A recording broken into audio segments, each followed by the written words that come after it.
Hello everyone, myself Sarika Gautam and I'm your inorganic chemistry teacher. Welcome to official YouTube channel of Bansal Academy. जैसे कि आप लोगों को पता है हम 75 मोस्ट प्रोबेबल कॉन्सेप्ट्स कर रहे हैं CSR नेट केमिकल साइंस के लिए। आज का जो हमारा टॉपिक है वो है structure and geometry.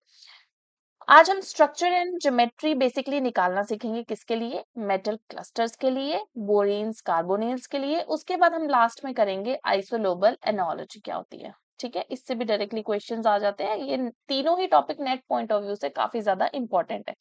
Last time भी मैंने ये करवाना था बट हमारा ऑलरेडी जो टॉप मतलब जो हम कर रहे थे 18 इलेक्ट्रॉन रूल ऑलरेडी वो काफी बड़ा हो गया था, तो मैंने कहा था कि मैं इसको नेक्स्ट लेक्चर में कवर करवाऊंगी।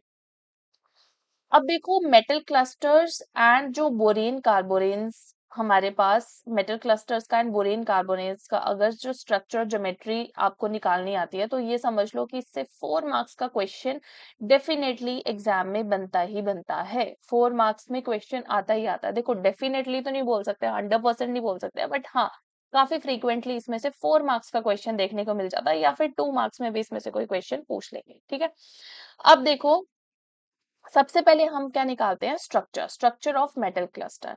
तो सबसे पहले हमने ये मेटल क्लस्टर ले लिया। ठीक है, ये कैसा है, हमारे पास हाई न्यूक्लियरिटी कार्बोनिल क्लस्टर है। हाई न्यूक्लियरिटी क्यों, क्योंकि हमारे पास यहाँ पे न्यूक्लियरिटी कितनी है, 5 से ज्यादा है। हाई न्यूक्लियरिटी कार्बोनिल क्लस्टर्स, या फिर हम सिंपली बोल सकते हैं कि हाई न्यूक्लियरिटी क्लस्टर्स हम किनको बोलते हैं, जिनकी न्यूक्लियरिटी ग्रेटर देन इक्वल टू 5 होती है। ठीक है, तो हम यहाँ पे क्योंकि कार्बोनिल है तो इसको बोलते हैं हाई न्यूक्लियरिटी कार्बोनिल क्लस्टर। ठीक है, तो हम सीखेंगे। अच्छा, एक और चीज, ये हमारे पास first HNCC high nuclearity carbonyl cluster है। ठीक है, अब हम सीखेंगे इसका स्ट्रक्चर निकालना। ठीक है, स्ट्रक्चर के लिए सबसे पहला जो स्टेप रहता है आपका वो क्या रहता है कि आपको निकालना होता है टोटल इलेक्ट्रॉन काउंट। ठीक है, टोटल इलेक्ट्रॉन काउंट मैं डायरेक्टली लिख रही हूँ इसको कि सबसे पहले आपको निकालना है TEC टोटल इलेक्ट्रॉन काउंट। ठीक है, कैसे निकालोगे आपको पता है, लास्ट लेक्चर में हमने यही डिस्कस किया था कि हमने इलेक्ट्रॉन कॉन्ट्रीब्यूशन जो है सभी लिगेंड्स की वो कैसे लेनी है। देखो यहाँ पे जो मेटल है वो क्या है, रुदेनियम है, Ru है। ठीक है, Ru आपको पता है किस में आता है, Ru किसके ग्रुप में आता है, ये आता है Fe के ग्रुप में। ठीक है, Fe में टोटल हमने टोटल इलेक्ट्रॉन काउंट में हमेशा वैलेंस इलेक्ट्रॉन्स काउंट करने होते हैं। मैंने आपको जैसे लास्ट में बताया था कि बेसिकली टोटल इलेक्ट्रॉन काउंट में एक तो मेटल के वैलेंस इलेक्ट्रॉन आते हैं, साथ में जो लिगेंड उसके साथ अटैच है वो कितने इलेक्ट्रॉन्स उस मेटल को दे रहे हैं। बेसिकली होता क्या है कि मेटल के पास क्या होते हैं, वेकेंट ऑर्बिटल्स होते हैं, वेकेंट ऑर्बिटल्स होते हैं। ठीक है, उन वेकेंट ऑर्बिटल्स में जो लिगेंड्स होते हैं वो अपने इलेक्ट्रॉन को डालते हैं, जो नेट इलेक्ट्रॉन काउंट होता है मेटल के अराउंड वो बढ़ जाता है। तो हमने वो निकालना है कि टोटल इलेक्ट्रॉन काउंट कितना है। ठीक है, उसके लिए सबसे पहले तो देखो आयरन के अराउंड कितने इलेक्ट्रॉन होते हैं। अगर हम आयरन की वैलेंस इलेक्ट्रॉन कॉन्फ़िगरेशन देखें 4s2 3d6। ठीक है, कितने होते हैं 8, तो रुदेनियम में कितने हो जाएंगे 8, कितने हैं ये टोटल 6, तो 6 इंटू 8 हो जाएंगे। ठीक है, यानी कि कितने 48। ठीक है, उसके बाद है देखो नेक्स्ट लिगेंड है कार्बन। ठीक है, अब देखो सिर्फ कार्बन अकेला है। मैंने आपको लास्ट लेक्चर में बताया था आपने टोटल इलेक्ट्रॉन काउंट कैसे निकालना है। सबसे पहले जो भी एटम जुड़ा होता है सबसे पहले वो क्या करता है, मेटल के साथ अपना ऑक्टेट कंप्लीट करता है। ठीक है, ऑक्टेट कंप्लीट करने के लिए वो कोवेलेंट बॉन्ड बनाता है। जितने उसको मतलब बॉन्ड्स बनाने होते हैं, जितने भी उसको बॉन्ड्स बनाने पड़े अपना ऑक्टेट कंप्लीट करवाने के लिए। तो यहाँ पे आपको पता है कार्बन कैसा होता है, कार्बन टेट्रावेलेंट होता है, तो 4 बॉन्ड बनाएगा। 4 बॉन्ड बनाने के लिए कार्बन कितने इलेक्ट्रॉन की कंट्रीब्यूशन कर पाएगा, 4 इलेक्ट्रॉन्स के। तो यहाँ पे जो कार्बन है वो कितने इलेक्ट्रॉन कंट्रीब्यूट करेगा, 4 इलेक्ट्रॉन। ठीक है, वैसे ही हमारे पास कार्बोनिल कैसा होता है, मैंने आपको बताया था जो कार्बोनिल होता है वो हमारे पास एक न्यूट्रल लिगेंड होता है। ठीक है, वो हमेशा 2 इलेक्ट्रॉन्स देगा। ठीक है, चाहे वो ब्रिजिंग पे प्रेजेंट होगा चाहे वो हमारे पास टर्मिनल पोजीशन पे प्रेजेंट होगा, वो हमेशा 2 इलेक्ट्रॉन डोनेट करेगा। ठीक है, तो देखो यहाँ पे देखो हम ऐसे लिख सकते हैं टोटल इलेक्ट्रॉन रुदेनियम के कितने हो गए 48। ठीक है, Ru के हो गए 48, कार्बन के हो गए 4 इलेक्ट्रॉन, और एक कार्बोनिल 2 इलेक्ट्रॉन देता है, यानी 17 कितने देंगे 34 इलेक्ट्रॉन्स। ठीक है, तो टोटल इलेक्ट्रॉन काउंट कितना आ जाएगा यहाँ पे, अगर आप निकालोगे तो यहाँ पे इलेक्ट्रॉन काउंट कितना आ जाएगा 86। ठीक है, ओके।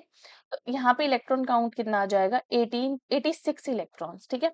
उसके बाद सेकंड चीज हमारे पास क्या है, फर्स्ट स्टेप में आपने क्या करना है, टोटल इलेक्ट्रॉन काउंट निकाल लेना है। सेकंड में आपने क्या निकालना है, पॉलीहेड्रल इलेक्ट्रॉन काउंट, ठीक है। पॉलीहेड्रल पॉलीहेड्रल इलेक्ट्रॉन काउंट निकालना है आपने, ठीक है। काउंट इसको क्या बोलते हैं, पॉलीहेड्रल इलेक्ट्रॉन काउंट, पीईसी, या फिर हम इसको क्या बोलते हैं, और इसको फ्रेमवर्क भी बोलते हैं। कई बार क्या आ जाता है कि आपको सपोज 3 या 4 मेटल क्लस्टर दे दिए होंगे और उनमें से आपको ये पूछ लिया जाएगा कि इसमें फ्रेमवर्क कितना है। तो फ्रेमवर्क का मतलब होता है पॉलीहेड्रल इलेक्ट्रॉन काउंट निकालना। तो पॉलीहेड्रल इलेक्ट्रॉन काउंट कैसे निकालते हो, total electron count minus 12n, ठीक है। जो n होता है basically, what is n, n हमारे पास होता है नंबर ऑफ मेटल एटम्स, ठीक है, कि हमारे पास जो नंबर ऑफ मेटल एटम्स हैं वो कितने हैं, वो होता है n, ठीक है। तो यहाँ पे हमारे पास देखो पॉलीहेड्रल इलेक्ट्रॉन काउंट कितना आ जाएगा, टोटल इलेक्ट्रॉन काउंट कितना है 86 माइनस 12 n कितना है 8, सॉरी 6, 8 नहीं 6,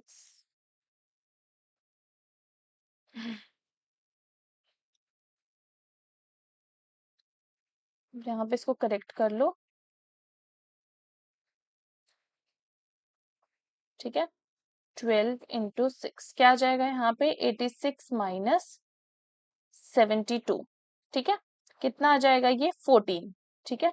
तो बेसिकली आपके पास जो पॉलीहेड्रल इलेक्ट्रॉन काउंट था वो कितना आ गया 14, ठीक है। उसके बाद आपने नेक्स्ट स्टेप में, थर्ड स्टेप में क्या करना है, polyhedral electron count divided by 2 कर लेना है। कितना हो जाएगा 14 डिवाइडेड बाय 2 हमारे पास हो जाएगा 7, ठीक है। अब आपने n में कुछ ऐसा प्लस करना है कि वो आपके पास 7 बन जाए। n क्या है हमारे पास, बेसिकली n है नंबर ऑफ मेटल एटम्स, जैसे मैं आपको बता चुकी हूँ, ठीक है। मेटल एटम्स, तो basically number of metal atoms कितने हैं 5, तो 5 में आप कितना प्लस करोगे कि 7 आ जाए, 2 प्लस करोगे तो 7 आ जाएगा। यानी कि जो यहाँ पे नंबर आएगा वो क्या आएगा 2। हमारे पास यहाँ से क्या बन गया ये n+2, ठीक है। अब देखो यहाँ आपने लिखना है n-1, n, n+1, n+2, n+3, n+4 and n+5, ठीक है। फिर देखो आपने कैसे याद रखना है, थायो, साइनो एंड हेट्रो कंपाउंड, ठीक है। कैसे याद रखना है, थायो, थायोल ग्रुप, ठीक है। तो थायो का मतलब SH, ठीक है। साइनो, ठीक है, साइनो का मतलब CN, ठीक है। थायो साइनो एंड, का मतलब A, ठीक है। A का मतलब होता है अरेक्नो, ठीक है। एंड हेट्रो कंपाउंड, ठीक है। तो हेट्रो का H आएगा, कंपाउंड का C आ जाएगा, ठीक है। तो थायो साइनो एंड हेट्रो कंपाउंड, ठीक है। तो देखो S से क्या होता है, S से हमारे पास स्ट्रक्चर होता है सुपर क्लोजो, ठीक है। और H से हमारे पास होता है हाइपर क्लोजो, ठीक है। C से हमारे पास होता है क्लोजो, N से होता है नीडो, A से होता है अरेक्नो, ठीक है। और H से होता है हाइपो, ठीक है। और C से होता है क्लैडो, ठीक है। तो ये होता है सुपर क्लोजो, हाइपर क्लोजो, क्लोजो, नीडो, अरेक्नो, हाइपो एंड क्लैडो, ठीक है। तो आपने देखना है जैसे यहाँ पे आपके पास क्या आया था n+2, तो n+2 क्या है नीडो, यानी कि जो हमारे पास ये मेटल क्लस्टर था इसका स्ट्रक्चर कैसा हो जाएगा, इसका स्ट्रक्चर हो जाएगा Nido. This how you will predict the structure, okay. तो इसका स्ट्रक्चर हमारे पास जो आंसर आ जाएगा इसका वो आ जाएगा नीडो, ठीक है। मैंने शायद आपको कुछ गलत, अच्छा ओके सॉरी, यहाँ पे जो number of metal atom n है वो आपके पास जो यहाँ पे number of metal atom n है, ठीक है, वो आपके पास यहाँ पे कितने हैं 6 है, 6 रुथेनियम थे ना, 6 Ru थे, ठीक है। तो कितने आ जाएंगे यहाँ पे 6 आ जाएंगे, ठीक है। n प्लस डैश करेंगे कि 7 बनेगा, तो 6+1 करोगे तो 7 बनेगा। ठीक है, तो यहाँ पे क्या आ जाएगा, 1 आ जाएगा। तो n+1 हमारे पास क्या है, क्लोजो है। तो यहाँ पे जो स्ट्रक्चर है वो क्या आ जाएगा, क्लोजो आ जाएगा। ठीक है, स्ट्रक्चर आ जाएगा क्लोजो। ठीक है, तो आपने ध्यान रखना है बेसिकली क्या होगा कि हमारे पास सबसे पहले आपने क्या करना है, टोटल इलेक्ट्रॉन काउंट निकालना है। ठीक है, टोटल इलेक्ट्रॉन काउंट निकाल लिया, उसके बाद आपने क्या निकालना है, पॉलीहेड्रल इलेक्ट्रॉन काउंट निकालना है। ठीक है, पॉलीहेड्रल इलेक्ट्रॉन काउंट निकालने के बाद इसका फॉर्मूला क्या होता है, टोटल इलेक्ट्रॉन काउंट -12n। ठीक है, उसके बाद आपने क्या करना है, polyhedral electron count divided by 2 कर देना है। ठीक है, और फिर आपने n में क्या प्लस करना है कि आपके पास वो polyhedral electron count divided by 2 बन जाए। और आपको ऐसे डायरेक्टली आपको क्वेश्चन ऐसे भी आ जाता है कि आपको डायरेक्टली पूछ लेते हैं पॉलीहेड्रल इलेक्ट्रॉन काउंट, जिसको आपको कैसे पूछा जाता है, फ्रेमवर्क बताओ। ठीक है, तो आप इस तरह से करोगे। हम एक और क्वेश्चन इसके लिए प्रैक्टिस कर लेते हैं। ठीक है, ओस्मियम 5 कार्बन, ठीक है, CO15। ठीक है,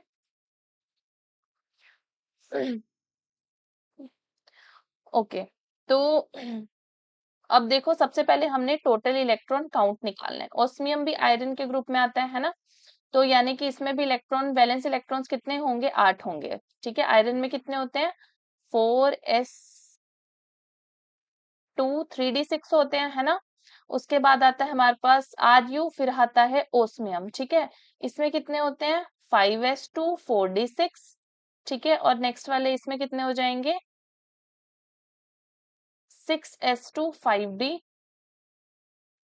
ठीक है, तो बेसिकली टोटल इलेक्ट्रॉन काउंट कितने होंगे, मतलब वैलेंस इलेक्ट्रॉन कितने होंगे इसके, 5। ठीक है, तो सॉरी 8। तो 8 इंटू 5 कर लेंगे हम यहाँ पे, प्लस कार्बोनिल के कितने इलेक्ट्रॉन सॉरी, कार्बोनिल से पहले कार्बन भी है। जैसे मैंने आपको बताया था, कार्बन है तो पहले ही अपना ऑक्टेट कंप्लीट करेगा तो 4 इलेक्ट्रॉन के कंट्रीब्यूशन करेगा। फिर कार्बोनिल 2 इलेक्ट्रॉन के कंट्रीब्यूशन करता है। कितने कार्बोनिल है, 15 है। तो यहाँ पे कितना आ जाएगा, 8 5 जा 40 प्लस 4 प्लस 30, कितना हो गया, 74। ठीक है, 74 आ गया इलेक्ट्रॉन काउंट। ठीक है, टोटल इलेक्ट्रॉन काउंट। उसके बाद देखो नेक्स्ट हमने क्या निकालना होता है, पॉलीहेड्रल इलेक्ट्रॉन काउंट। वो कितना होता है हमारे पास, टोटल इलेक्ट्रॉन काउंट -12n। ठीक है, टोटल इलेक्ट्रॉन काउंट कितना आ गया, 74 -12n कितना है हमारे पास, 5। तो कितना हो गया, 74 -60 कितना आ गया, 14। ठीक है, 14 आ गया। अब नेक्स्ट स्टेप में हमने क्या करना होता है, polyhedral electron count divided by 2। तो क्या आ जाएगा, 14 डिवाइडेड बाय 2 हमारे पास आ गया 7। n कितना है, हमने करना होता है कि n में हम कितना प्लस करें कि हमारे पास 7 बन जाए। तो n हमारे पास क्या है, 5। तो 5 में हमें 2 प्लस करना पड़ेगा, तो हमारे पास n+2 आ जाएगा। अब हमने जैसे किया था तो n+2 में हमारे पास क्या था, नीडो। तो इसका स्ट्रक्चर कैसा आ जाएगा, इसका स्ट्रक्चर आ जाएगा नीडो। ऑल राइट, तो आप अब कर लोगे, हमें स्ट्रक्चर्स कैसे निकालने हैं बेसिकली इनके। उसके बाद नेक्स्ट आता है, देखो नेक्स्ट आता है हमारे पास ज्योमेट्री निकालना। ठीक है, नेक्स्ट हमें निकालनी है ज्योमेट्री। ज्योमेट्री निकालनी है, देखो तो ज्योमेट्री के लिए मेटल क्लस्टर्स की, ज्योमेट्री ऑफ मेटल क्लस्टर्स। ठीक है, हमें ज्योमेट्री निकालनी है। ज्योमेट्री निकालने के लिए देखो आपने क्या करना है, ज्योमेट्री के लिए हमें कुछ नहीं निकालना होता, सिंपल टोटल इलेक्ट्रॉन काउंट निकालना है। ठीक है, यहाँ पे हम लिख लेते हैं number of metal, number of metal atoms. ठीक है, क्योंकि हमने क्लस्टर में देखा ना काफी सारे मेटल एटम्स होते हैं, तो नंबर ऑफ मेटल एटम्स, और यहाँ पे हम लिख देंगे उनकी ज्योमेट्री क्या होगी। ठीक है, स्टार्टिंग फ्रॉम, देखो सबसे पहले तो हम ये आपको याद रखना पड़ेगा, टोटल इलेक्ट्रॉन काउंट भी, ज्योमेट्रीज भी सारी याद रखनी पड़ेगी। ठीक है, तो टोटल इलेक्ट्रॉन काउंट कितना होता है, सबसे पहले तो 18। ठीक है, उसके बाद हमारे पास आ जाएगा 48। ठीक है, 48 के बाद 60, 62, 64। ठीक है, 72।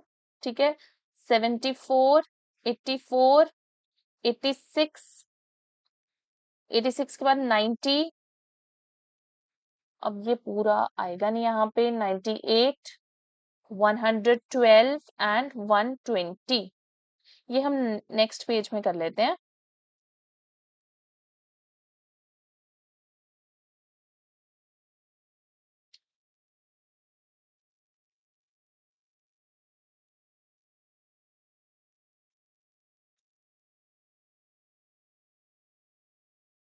यहाँ पे लिख लेती हूँ मैं टोटल इलेक्ट्रॉन काउंट, ठीक है, और नंबर आ गया मेटल एटम का, और यहाँ पे आ गई उनकी ज्योमेट्री, ठीक है। Total electron count, total electron count मैंने ले लिया यहाँ पे 98, 112 एंड 120। ये आपको याद रखना है, ठीक है। इसके बाद ना आपको निमोनिक याद रखना है, ठीक है। क्या निमोनिक है? निमोनिक है, देखो, माई, मतलब निमोनिक कुछ इस तरह से है कि एक टीटू बटरफ्लाई है, ठीक है, उसने टिफिन को भेजा, सेंट टिफिन। बटरफ्लाई एक टीटू, M T2 बटरफ्लाई है, उसने टिफिन को भेजा, सेंट टिफिन, ठीक है। तो बेसिकली कैसे याद रखना है आपको? M T2 butterfly, butterfly send tiffin, ठीक है, ये याद रखना है आपको। एक तो ये रखना है याद, बेसिकली क्या लिखवा रही हूँ मैं आपको? निमोनिक लिखवा रही हूँ आपको, ज्योमेट्री याद रखने के लिए, ठीक है। M से क्या होगा? M से हो जाएगा mono nuclear, yes, mono nuclear, ठीक है। या फिर डायरेक्टली ना ये रहने दो, पहले हम ऐसे करते हैं कि हम लिख लेते हैं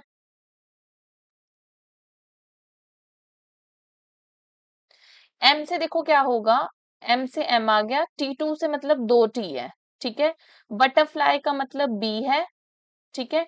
सेंड से हमारे पास S है, और टिफिन से हमारे पास T है, ठीक है। M T2 नाम की बटरफ्लाई थी, सेंट टिफिन। तो आपने एक तो निमोनिक इसका ये याद रखना है।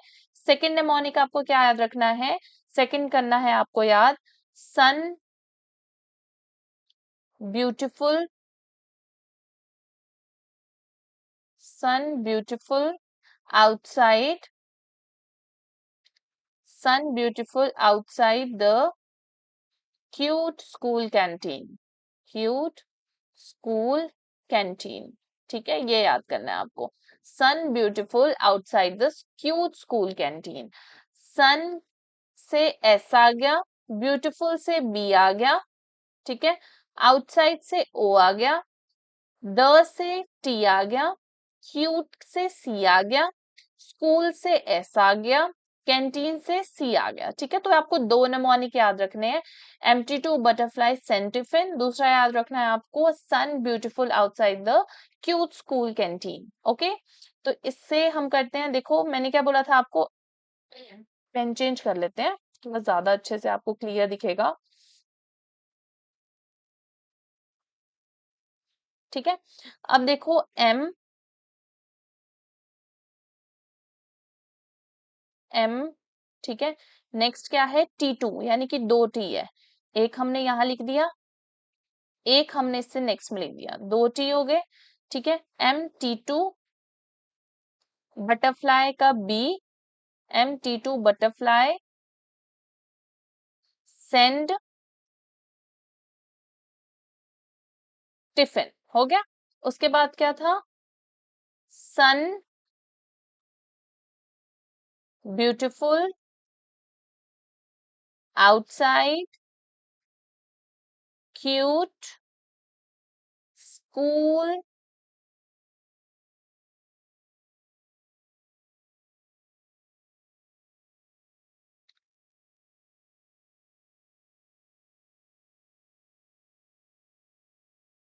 आउटसाइड, देखो यहाँ पे आउटसाइड द भी आना था, outside the cute school canteen, ठीक है, इस तरह से आपने लिख लेना है। उसके बाद देखो, सबसे पहले देखो, आपको पता है कि जब नंबर ऑफ मेटल्स ही नीचे को बढ़ रहे होंगे तभी हमारे पास क्या है? टोटल इलेक्ट्रॉन काउंट बढ़ रहा है, ऑब्वियस सी बात है ना। तो देखो सबसे पहले हमारे पास जो ज्योमेट्री आती है वो आती है मोनो मोनोन्यूक्लियर, मोनोन्यूक्लियर, ठीक है। मोनोन्यूक्लियर में नंबर ऑफ मेटल कितना होगा, एक, ठीक है। उसके बाद हमारे पास ज्योमेट्री आती है ट्राइमर या फिर हम बोलते हैं ट्राइगोनल प्लेनर, ट्राइगोनल प्लेनर, ठीक है।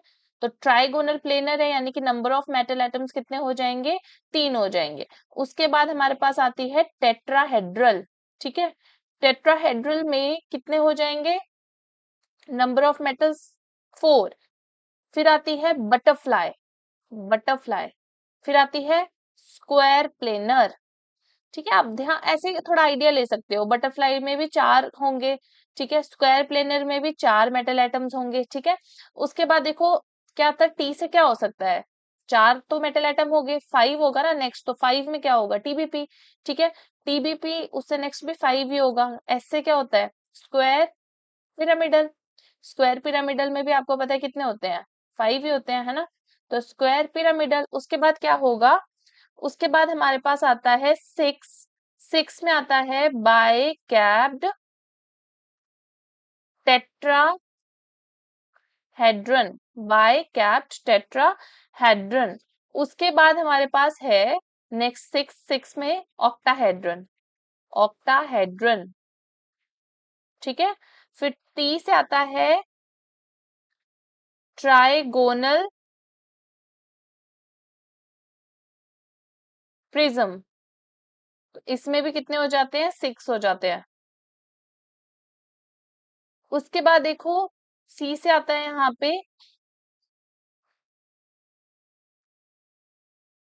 कैप्ड ऑक्टाहेड्रन, ठीक है। यहाँ पे आता है कैप्ड ऑक्टाहेड्रन।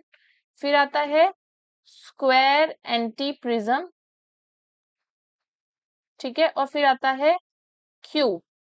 कैप्ड ऑक्टाहेड्रन में नंबर ऑफ मेटल होंगे सेवन, स्क्वायर एंटी प्रिज्म में आपको पता है कितने होते हैं, एट लैटिस पॉइंट्स होते हैं, क्यूब में भी एट होते हैं, तो एट आपके पास आ जाएंगे नंबर ऑफ मेटल, ठीक है। तो आपने इस तरह से याद रखना है निमोनिक के थ्रू ये MT2 बटरफ्लाई, सेंड टिफिन, फिर उसके बाद क्या है, sun beautiful outside the cute school canteen. तो आप इसको ऐसे याद रख सकते हो, थोड़ा सा आइडिया ले सकते हो कि जैसे टी से एक बार ट्राइगोनल प्लेनर आ गया, उसके बाद टेट्राहेड्रल आएगा, फिर टीबीपी आएगा, ठीक है, फिर स्क्वायर पिरामिडल होगा। तो इस तरह से आइडिया ले सकते हो कि आपके पास क्या है, बेसिकली लेटिस पॉइंट्स बढ़ रहे हैं ना नीचे को, तो नंबर ऑफ मेटल एटम्स बढ़ रहे होंगे, ठीक है। तो इस तरह से आप याद रख सकते हो, और आपको ये याद कर लेना, बस तीन चार बार बोलना, आपको याद हो जाएंगे ये, ठीक है, जो टोटल इलेक्ट्रॉन काउंट है ये नीचे को, ठीक है।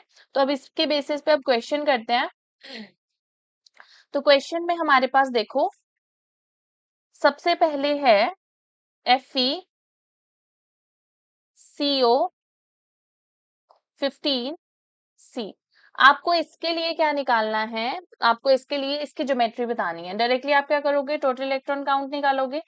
आयरन में हमें पता है कितने वैलेंस इलेक्ट्रॉन होते हैं, 8 होते हैं। कार्बोनिल में कितने हो जाएंगे, सॉरी ये Fe5 है, ठीक है, तभी मेटल क्लस्टर बनेगा ये तो देखो यहाँ पे कितने हो जाएंगे, 8 × 5 कर देंगे हम, ठीक है। प्लस कार्बोनिल कितने इलेक्ट्रॉन डोनर होता है, 2, कितने कार्बोनिल है 15, कार्बन कितने होता है 4 इलेक्ट्रॉन डोनर, ठीक है। 5 8 40 प्लस 30 प्लस 4 कितना हो गया टोटल इलेक्ट्रॉन काउंट, यहाँ पे हो गया 74, ठीक है। तो 74 के लिए चेक करो एक बार, 74 के लिए हमारे पास क्या ज्योमेट्री आ जाती है, स्क्वायर पिरामिडल। तो क्या आंसर आ जाएगा इसका, इसका आंसर आ जाएगा स्क्वायर पिरामिडल, ठीक है, पिरामिडल। उसके बाद देखो एक और कर लेते हैं, osmium 6 CO carbonyl 16 CN butyl, ठीक है 2। अब देखो यहाँ पे हमारे पास क्या है, ऑस्मियम है, आपको पता है किसके ग्रुप में आता है, आयरन के ग्रुप में आता है ना, ठीक है। तो इसका इलेक्ट्रॉन काउंट जो वैलेंस इलेक्ट्रॉन काउंट होगा 8 ही होगा वो भी, तो 8 × 6, ठीक है। कार्बोनिल का कितने होते हैं 2, कितने कार्बोनिल है 16, प्लस इसका इलेक्ट्रॉन काउंट निकालना है। तो इसके लिए आपने क्या करना होता है, देखो जो ऑस्मियम की अटैचमेंट है वो किसके साथ है, कार्बन के साथ है, ठीक है। अब आपको ये चेक करना है कि कार्बन कितने इलेक्ट्रॉन डोनर होगा। तो इसके लिए मैंने आपको बताया था सिंपल से ऐसे चेक किया करो कि ये चेक करो कि कार्बन का ऑक्टेट कंप्लीट है या नहीं है। तो हम सबसे पहले वैसे चेक करेंगे। कार्बन ने कुछ इस तरह से होगा, 2 बॉन्ड बनाए होंगे नाइट्रोजन के साथ, है ना, ऐसे ही होगा ना कि कार्बन ने 2 बॉन्ड नाइट्रोजन के साथ बनाए होंगे। ठीक है, 2 ही बॉन्ड उसने नाइट्रोजन के साथ क्यों बनाए होंगे, क्योंकि देखो यहाँ पे नाइट्रोजन है, एक वो ऐसे ब्यूटाइल ग्रुप के साथ लगा हुआ है। ठीक है, यानी कि नाइट्रोजन ने 2 बॉन्ड कार्बन के साथ बनाए होंगे, कार्बन के तो सिर्फ 2 ही बॉन्ड है ना, इस पूरे ग्रुप में कार्बन ने तो सिर्फ 2 ही बॉन्ड नाइट्रोजन के साथ बनाए हैं, यानी कि इसका ऑक्टेट कंप्लीट नहीं है।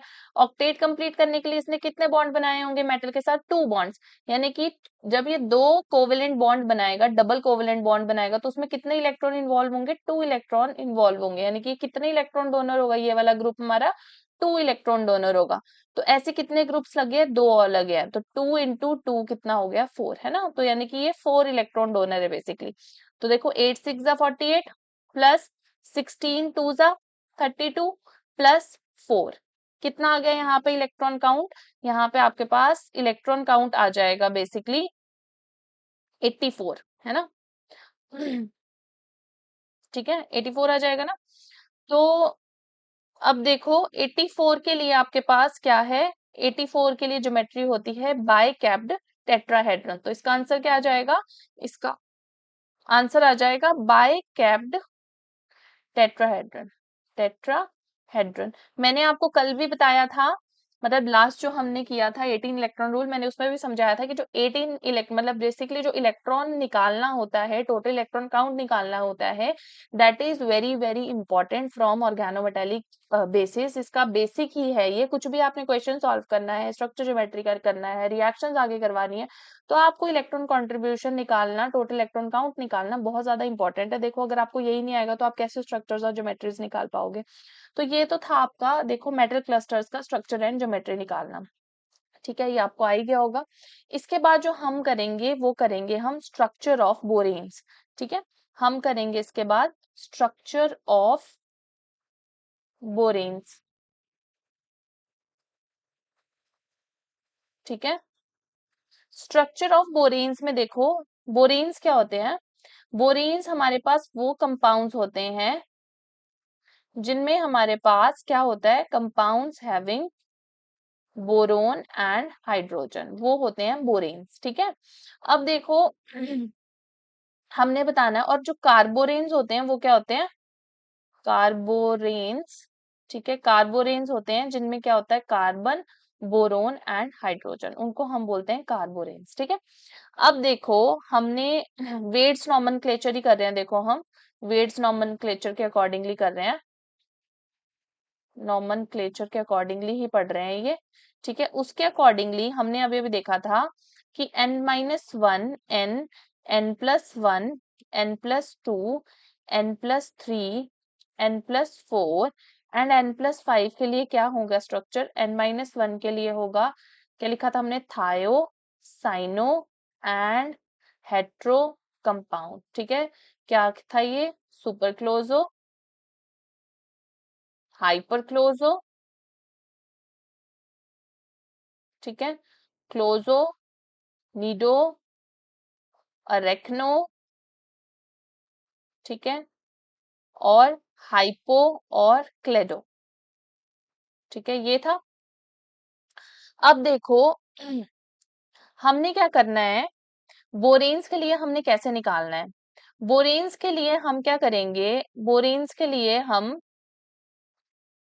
यहाँ पे लिखेंगे, बोरेन्स को कन्वर्ट करेंगे BnHn की फॉर्म में, BnHn।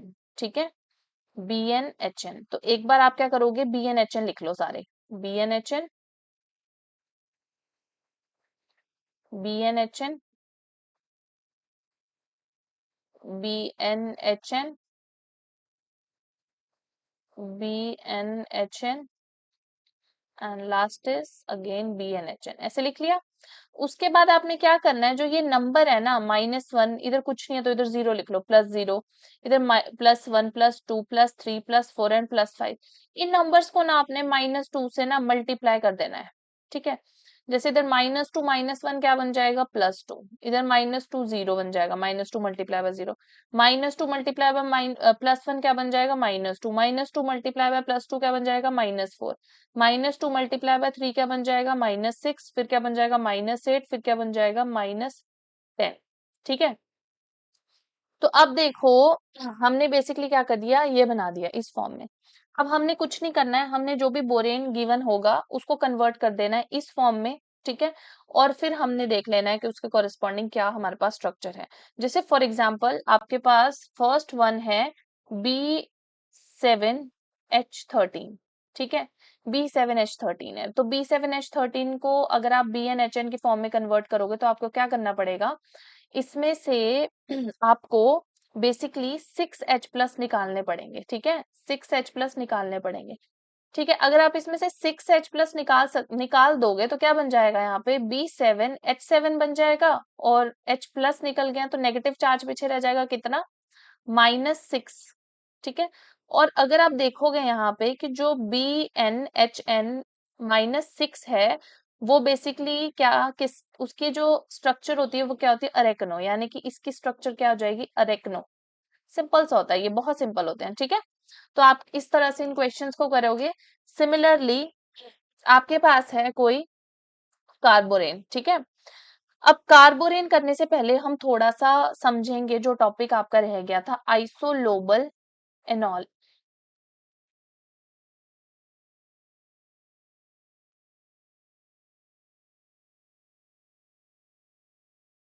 आइसोलोबल एनालजी, ठीक है, आइसोलोबल एनालजी हम करेंगे। अब देखो इसका मतलब क्या होता है, इसका मतलब ये होता है हमारे पास कि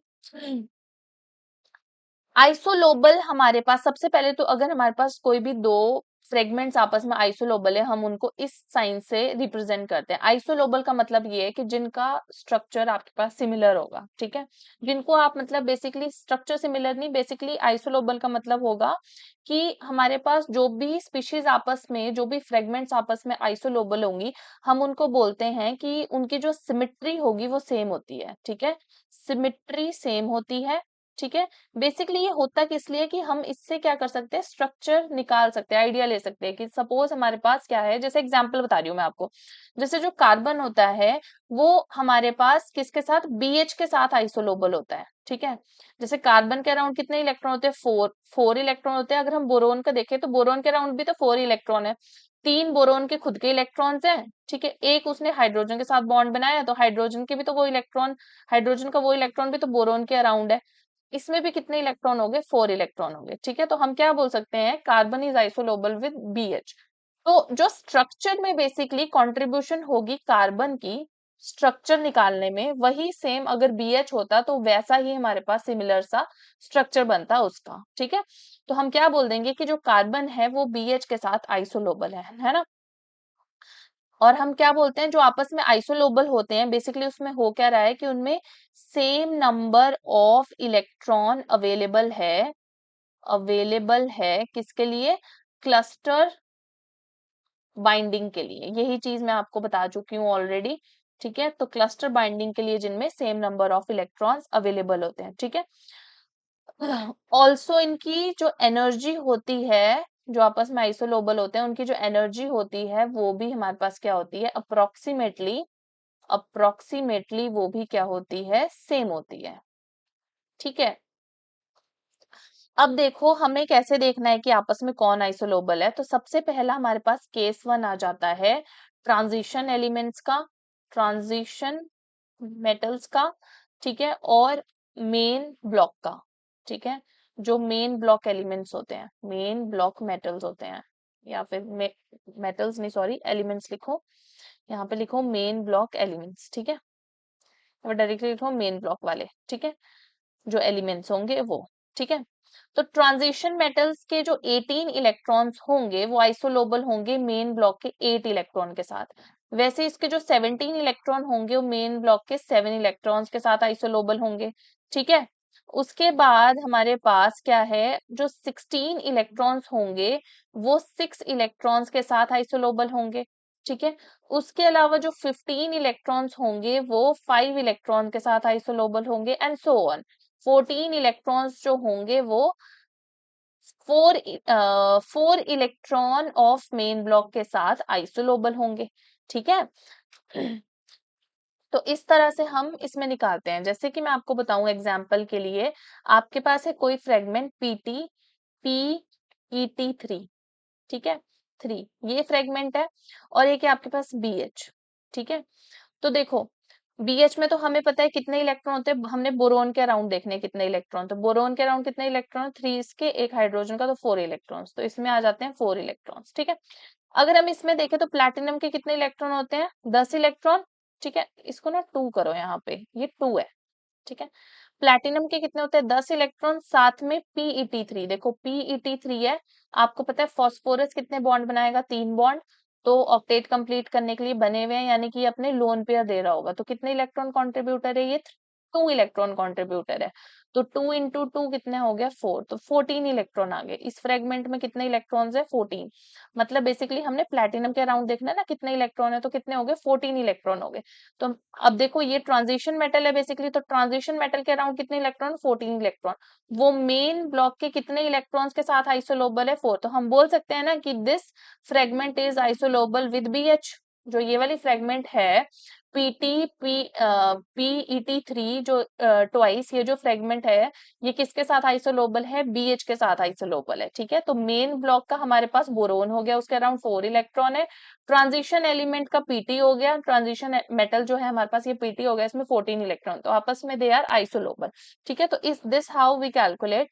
केस 2 हमारे पास बनता है किसका, ट्रांजिशन मेटल्स का और ट्रांजिशन मेटल्स का। ट्रांजिशन मेटल्स में तो वही है, 18 इलेक्ट्रॉन आइसोलोबल होंगे 18 इलेक्ट्रॉन के साथ, और 17 इलेक्ट्रॉन होंगे आइसोलोबल 17 इलेक्ट्रॉन के साथ। उसके बाद 16 इलेक्ट्रॉन जो होंगे आइसोलोबल होंगे 16 इलेक्ट्रॉन्स के साथ। फिर 15 इलेक्ट्रॉन जो होंगे वो आइसोलोबल होंगे 15 इलेक्ट्रॉन्स के साथ, एंड सो ऑन। ठीक है। जैसे कि अगर आप लेते हो CpCO, ठीक है, और एक आप लेते हो निकल CO2, ठीक है, तो Cp होता है साइक्लोपेंटाडाइनाइल, हेप्टासिटी 5 होती है, 5 इलेक्ट्रॉन डोनर होता है, मैंने बताया था जितनी हेप्टासिटी उतने इलेक्ट्रॉन डोनर होता है। ठीक है। और Cp हमारे पास लिगेंड ये होता है बेसिकली, आपको पता ही है। ठीक है, ऐसे कोबाल्ट के साथ जुड़ा है, एक इलेक्ट्रॉन डोनर, यहाँ से एक इलेक्ट्रॉन आ रहा है, बाकी सारे इलेक्ट्रॉन यहाँ से आ रहे हैं, यहाँ से 2 पाई इलेक्ट्रॉन, यहाँ से 2 पाई इलेक्ट्रॉन, तो टोटल इलेक्ट्रॉन कितने आ रहे हैं, 5 इलेक्ट्रॉन। तो ये 5 इलेक्ट्रॉन डोनर होता है। ठीक है। कोबाल्ट के अराउंड कितने इलेक्ट्रॉन होते हैं, 9 होते हैं ना, 4s2 3d7 होती है इसकी इलेक्ट्रॉनिक कॉन्फ़िगरेशन। तो 9 प्लस 14, कोबाल्ट में 5 इलेक्ट्रॉन ये डाल रहा है, 9 इसके खुद के थे, टोटल इलेक्ट्रॉन कितने हो गए, 14 इलेक्ट्रॉन होते। निकल में 10 इलेक्ट्रॉन खुद के थे, 4 इलेक्ट्रॉन कार्बोनिल ने डाल दिए, 2 कार्बोनिल है ना, तो कितने हो गए, 14 इलेक्ट्रॉन। तो हम बोल सकते हैं कि ये दोनों फ्रेगमेंट्स आपस में कैसी हैं, आइसोलोबल है। ठीक है। सिमिलरली केस 3 हमारे पास लास्ट जो बनता है वो है मेन ब्लॉक का। ठीक है, मेन ब्लॉक और मेन ब्लॉक का। ठीक है, मेन ब्लॉक का, इसमें भी वही होगा कि जो 8 इलेक्ट्रॉन्स होंगे वो आइसोलोबल होंगे किसके साथ, 8 इलेक्ट्रॉन ऑफ मेन ब्लॉक के साथ। ठीक है। जो आपने ध्यान रखना होता है वो ध्यान रखना होता है कि जो हमारे पास क्या है, ट्रांजिशन एलिमेंट्स होते हैं और जो मेन ब्लॉक होते हैं वो कैसे आइसोलोबल होते हैं आपस में। ठीक है। 7 इलेक्ट्रॉन्स के साथ 6, 5 इलेक्ट्रॉन एंड सो ऑन, इस तरह से इतने इलेक्ट्रॉन्स के साथ ये आइसोलोबल होंगे। 6 इलेक्ट्रॉन 6 के साथ होंगे, 5 इलेक्ट्रॉन 5 के साथ होंगे। ठीक। अब देखो, जैसे कि मैंने आपको बताया था, जैसे कार्बन है, कार्बन के अराउंड 4 इलेक्ट्रॉन होते हैं, वैसे ही BH में बोरोन के अराउंड भी कितने होते हैं, 4 इलेक्ट्रॉन ही होते हैं। ठीक है। वैसे अगर आप नाइट्रोजन लेते हो तो आपको पता है नाइट्रोजन में वैलेंस इलेक्ट्रॉन 5 होते हैं, तो 5 के लिए हमें BH2 लेना पड़ेगा। BH2 हम लेंगे तो इसमें कितने इलेक्ट्रॉन, देखो BH2 में अगर हम लेंगे तो B में बोरोन में खुद के 3 इलेक्ट्रॉन होते हैं।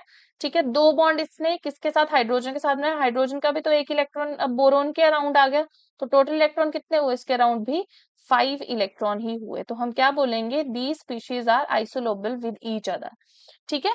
इस तरह से हम चेक करते हैं आइसोलोबल, और यही होती है isolobal analogy, sorry, isolobal analogy यही होती है। ठीक है।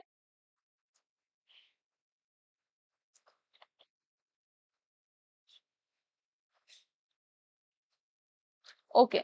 तो मैं आपको जैसे बता रही थी कि हमें क्या करना था, बेसिकली हम कर रहे थे बोरेन्स, ठीक है। तो बोरेन्स के लिए हम निकाल रहे थे कि हमने बोरेन्स का स्ट्रक्चर निकालना था, है ना। तो बोरेन्स का देखो स्ट्रक्चर है हमारे पास, हमने निकालना है कार्बोरेन का कि स्ट्रक्चर बताना है C2B4H7, ये हमारे पास दिया है नेगेटिव, ठीक है। इसका हमें स्ट्रक्चर बताना है क्या होगा। हमें कुछ दिख रहा है ये कार्बोरेन ही है ना। तो हम इसको बोरेन्स में कन्वर्ट करेंगे, ठीक है, बी और एच की फॉर्म में कन्वर्ट करेंगे। हमें पता है आइसोलोबर एनर्जी कि हमारे पास क्या होता है, जो कार्बन होता है अगर हम उसको बी एच की फॉर्म में लिखे तो एक कार्बन को हम बी एच के साथ आइसोलोबल कर सकते हैं। जो एक कार्बन होता है वो बी एच के साथ आइसोलोबल होता है, तो हम एक कार्बन की जगह में क्या लिख सकते हैं, बी एच। कितने हैं ये, दो, ठीक है। और साथ में B4H7 नेगेटिव, क्या बन गया ये बन जाएगा, बी कितने हो गए टोटल, 4 5 6, और एच कितने हो गए हमारे पास, 7 8 9, ठीक है, 9 नेगेटिव, ठीक है। अब क्या होगा यहाँ पे हमारे पास 3H प्लस हम निकाल देंगे, क्यों, क्योंकि हमें तो BnHn की फॉर्म में कन्वर्ट करना है। क्या बन जाएगा ये, B6H6, ठीक है, और 4 माइनस, ठीक है। अब देखेंगे अगर कि हमारे पास BnHn4 माइनस क्या होता है, नीडो, तो हमारे पास क्या है, यानी कि इसका स्ट्रक्चर हमारे पास आ जाएगा नीडो, ठीक है। Similarly for example we have CP4CO4 B2H6, ठीक है। हमें इसका स्ट्रक्चर बताना है कि क्या है। तो देखो हम इसको ऐसे लिख सकते हैं CpCO4, क्योंकि जो Cp है ये कार्बन कोबाल्ट के अराउंड लगा है, ठीक है, B2H6, ठीक है। हम इसको पता है कैसे कन्वर्ट करना है, हमें इसको बोरेन्स की फॉर्म में, BH की फॉर्म में। हमें पता है आइसोलोबर एनर्जी, हम क्या करेंगे, देखो ये है Cp लिगेंड 5 इलेक्ट्रॉन डोनर होता है, कोबाल्ट कितने इलेक्ट्रॉन डोनर होता है हमारे पास, 9 इलेक्ट्रॉन डोनर होता है, ठीक है। तो कितना आ जाएगा इनका इलेक्ट्रॉन काउंट, CpCO का जो इलेक्ट्रॉन काउंट होगा वो कितना आ जाएगा, 14 इलेक्ट्रॉन। एंड हमें पता है 14 electron are isolobal with 4 electron of main block. 4 electron का मतलब क्या होता है, BH। तो हम क्या कर सकते हैं, एक इस यूनिट को कन्वर्ट कर सकते हैं BH में, तो BH लिख सकते हैं हम इसको, ठीक है, BH4, ठीक है, B2H6 ऐसे लिख सकते हैं हम इसको। क्या बन जाएगा ये, कितने बी हो गए, 4 ये हो गए, 2 ये हो गए, 6। तो ये क्या बन गया, B6H10, ठीक है। अब इसको BnHn फॉर्म की कन्वर्ट करने के लिए हमें 4H प्लस बाहर निकालने पड़ेंगे। क्या बन जाएगा, B6H6 4 माइनस, ठीक है। 4 माइनस क्या होता है, नीडो होता है, ठीक है। 4 माइनस क्या होता है, नीडो होता है, तो इसका स्ट्रक्चर आ जाएगा नीडो। तो आप इस तरह से कैलकुलेट कर सकते हैं, मतलब जो आपको बताया है वेट्स नोमेनक्लेचर, इससे आप बता सकते हैं कि स्ट्रक्चर क्या होगा आपके पास बोरेन्स का। और आपको आइसोलोबल एनर्जी भी समझा दी है कि वो किस तरह से आपने निकालनी है, ठीक है, कि आपके पास कितनी फ्रेगमेंट्स किसके साथ आइसोलोबल होगी। बस आपको जो मेन याद रखना है वो क्या याद रखना है, ट्रांजिशन मेटल और मेन ब्लॉक के बीच में किस तरह से होती है, ठीक है। इसके अलावा मैंने आपको मेटल क्लस्टर्स के लिए स्ट्रक्चर्स एंड ज्योमेट्री निकालना सिखा दिया है, ठीक है। आई होप आपको ये सारा लेक्चर समझ आया होगा। Thank you so much for watching.